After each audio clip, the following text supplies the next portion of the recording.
Tabla periódica. Introducción a la historia de la tabla periódica. Los seres humanos siempre hemos estado tentados a encontrar una explicación a la complejidad de la materia que nos rodea. Al principio los griegos pensaban que había 4 elementos básicos: tierra, aire, agua y fuego. Con el paso del tiempo se fueron descubriendo más y más elementos, hasta llegar en el siglo XX a tener numerados alrededor de 100. No obstante, con toda su diversidad, todos los elementos deben su existencia a una trinidad de partículas, llamadas neutrones, protones y electrones. La primera manera, y la más natural, de ordenarlos fue clasificarlos por masas atómicas, pero esta clasificación no reflejaba las diferencias y similitudes entre ellos. Muchas más clasificaciones se fueron adoptando, antes de llegar a la tabla periódica que se utiliza en nuestros días. Cronología de las diferentes clasificaciones de los elementos químicos. Dobereiner agrupó a los elementos en triadas. Un ejemplo de estas es la triada del cloro, bromo y del yodo. Y en 1850 pudimos encontrar al menos 20 triadas para llegar a la primera clasificación coherente, Changors y Newlands. Enuncian lo que son la ley de las octavas. Las propiedades de los elementos se repiten cada 8. Pero esta ley no puede aplicarse a los elementos más allá del calcio.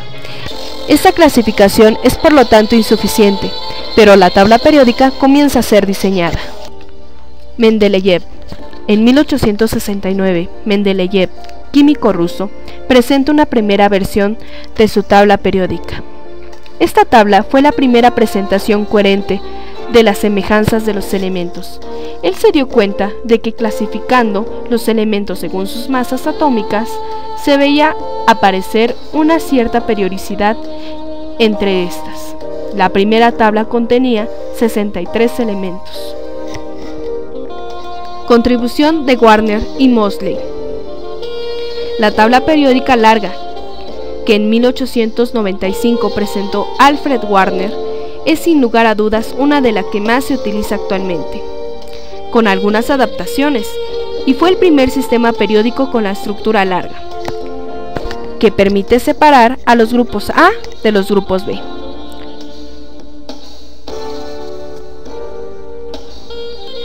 La colaboración de los elementos dentro de la tabla coincide con las configuraciones electrónicas de los elementos, aun cuando fue realizada muchos años antes de que éstas se conocieran, pero la serie de los lantánidos y los actínidos solo tiene una casilla para cada una. C.A. Borg propuso separar del cuerpo de la tabla la serie lactano y actínido. ¿Qué es la tabla periódica? Es el ordenamiento de todos los elementos químicos, siguiendo la ley periódica y la teoría de la mecánica cuántica. Características de la tabla periódica. La tabla periódica se organiza en filas horizontales que se llaman periodos y columnas verticales que reciben el nombre de grupos. Los grupos. Cada columna vertical es llamada grupo y son de 1A a 8A y de 1B a 8B, 18 según la IUPAC. Los grupos más altos se llaman grupos A, y a los grupos más bajos, grupos B. Los grupos A están formados por elementos tan similares entre sí que se llaman familias. Existen 2 líneas separadas de la tabla, conocidas como serie de lactano y serie de lactino. Bloques. La tabla se divide en 4 bloques, según la configuración electrónica final de los elementos.